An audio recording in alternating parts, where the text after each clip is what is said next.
Hi students, we're going to go over lesson 10.3 today, so let's go ahead and get started. It's arcs and chords is the concept. So a chord is a segment with endpoints on a circle. So we've talked about that idea already. If a chord is not a diameter, then its endpoints divide the circle into a major and a minor arc. So if you have a circle and you have a single chord that is drawn in, then you have the minor arc, that is the smaller of the two arcs, and you have the major arc that is the larger of the two arcs. In the same circle or in congruent circles, two minor arcs are congruent if and only if their corresponding chords are congruent. So again, this goes both ways. If you know that chord FG, that's what this is right here, that arc FG is congruent to arc HJ, then you know that chord FG is congruent to chord HJ. And you also know that in reverse. If you know the chords are congruent, then you know the arcs are congruent. So you do have those two pieces that kind of go together here. If a line, segment, or ray divides an arc into two congruent arcs, then it bisects the arc. So here we have, if a diameter or radius of a circle is perpendicular to a chord, so here what we're going to have here is we're going to have a chord. So if you drew yourself a chord, and then you draw either a diameter or a radius. So remember, that's going to come from the center, and it doesn't matter if it's a diameter or radius, but you're going to draw it to where it's perpendicular to the chord. So you're going to go perpendicular to the chord here. And if I do that and make that perpendicular, then what I know is that it bisects the chord in its arc. So I know that these two little sections are congruent, and I know that these two little sections are congruent out there. Okay, kind of an interesting phenomenon, but you can draw it however you want. But if you draw a diameter or a radius that is perpendicular to a chord, then it's going to bisect the chord and the arc that's out there. Okay, so we had the congruences. We have some more congruence there with those bisecting. The perpendicular bisector of a chord contains a diameter or radius. So this is actually the reverse of that other theorem. So essentially, if we know that we have a chord and we have a perpendicular bisector. So if we know that these are congruent and we know that this is perpendicular, then we know that this segment that is going through here has to be either a diameter or a radius or part of one of those. Okay, so that's what we know from that. If you know the congruence and the perpendicular, then you can reverse and say that this is a diameter or a radius in that case. In the same circle or in congruent circles, chords are congruent if and only if they are equidistant from the center. So now we're talking about the idea of the distance from a point to a chord. So how do I know if F, G, and J, H are congruent to each other in this case? Well, if their arcs were congruent, then the chords are congruent. But I also know that if they are the same distance from the center, then those two chords are going to be congruent here. Okay, so think about that idea, and it goes both ways. But if you are going to draw a circle and you're going to draw a chord, if your chord is closer to the center, then it's going to be longer. Those are not going to be congruent. So it's the same distance away is going to be the congruent chord. And so you can have that anywhere else in there as long as it's the same distance away. Other thing to note here is you're going to see that right angle. Well, that right angle is there because the distance from a point to a segment has to be at a perpendicular distance to it. So you're going to have to see that in order to know it's the distance that's there. Okay, so let's work through some problems here because that's a lot of information that's going on there. And so our first problem is in the middle of page 588 here. It says that we know that segment AB is congruent to segment CD, and those are marked. And we know that the measure of arc AB is 60 degrees, and we want to find the measure of arc CD. So what we're finding here is that those arcs are congruent to each other because the chords are congruent, then the arcs are congruent, and congruent arcs have the same length and the same measure. So the measure of AB is the same as the measure of CD, and so that's going to be 60 degrees here. In our next check, so we're at the bottom of page 588, it says in circle W, RS, arc RS is congruent to arc TV. So again, that means that those lengths and measures are congruent to each other. It says find RS.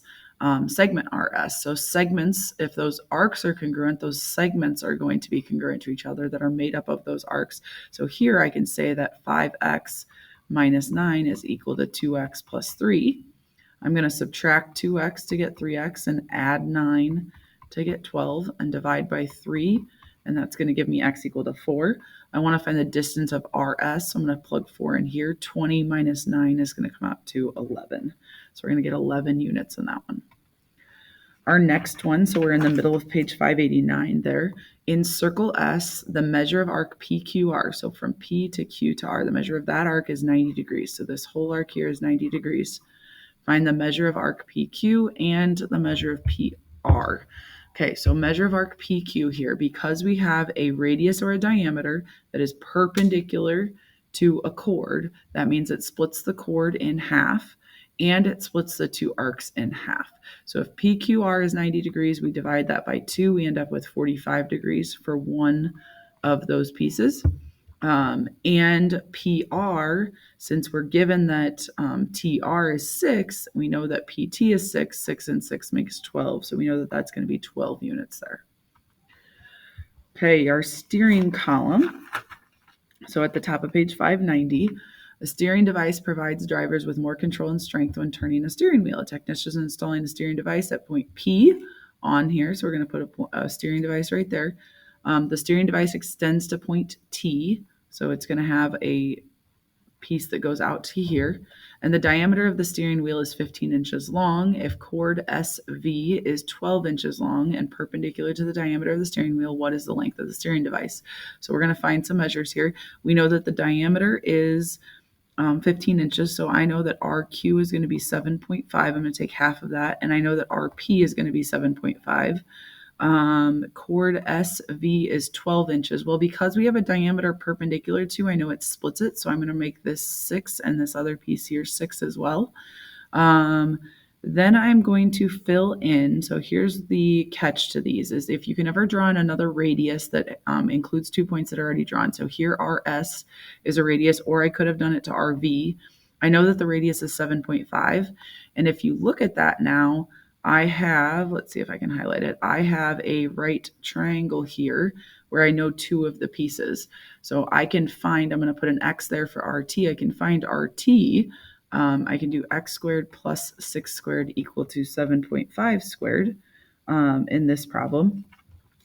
And that's going to find me, let's see, we're going to have 36 and my 7.5 squared is going to be 56. So I have x squared plus 36 equal to 56.25. Subtract my 36 from both sides. That's going to give me x squared equal to 20.25. And then take a square root of that. So if I do the square root of my answer, I get 4.5. So x comes out to 4.5. Now I have to remember what I'm solving for. So if x is 4.5 and I want TP, remember RP is equal to the radius, which was 7.5. Right now I found RT to be 4.5. So if I subtract those, I have 3 left for that TP that's there. So it's going to be 3 inches long in that case. So again, one of the big clues there is draw in radii that connect to existing points and see if that helps with the problem. Okay, our last check on this one, so at the bottom of page 590, in circle P, CE is equal to FH. So we know the chords are equal. We know that they're 48. So because we have a segment that comes from the center, which would be a part of a radius, I could finish this radius off, but I do know that those are congruent to each other than each of those pieces out there. Let's see if that actually plays into us. So I know that the chords are congruent. Therefore, they're going to be the same distance from the center. So yeah, those aren't going to actually play in, but the same distance from the center. So DP and PG are going to be equal to each other. So I can connect 6x minus 3 equal to 3x plus 6. I'm going to subtract 3x to the other side. I'm going to add 3 to the other side. I'm going to divide by 3 to get x equal to 3. And I want to find PG, so I'm going to fill in 3 times 3 plus 6, or 9 plus 6, which is going to come out to 15 units there. Okay, your homework is this, but that is the end of the unit.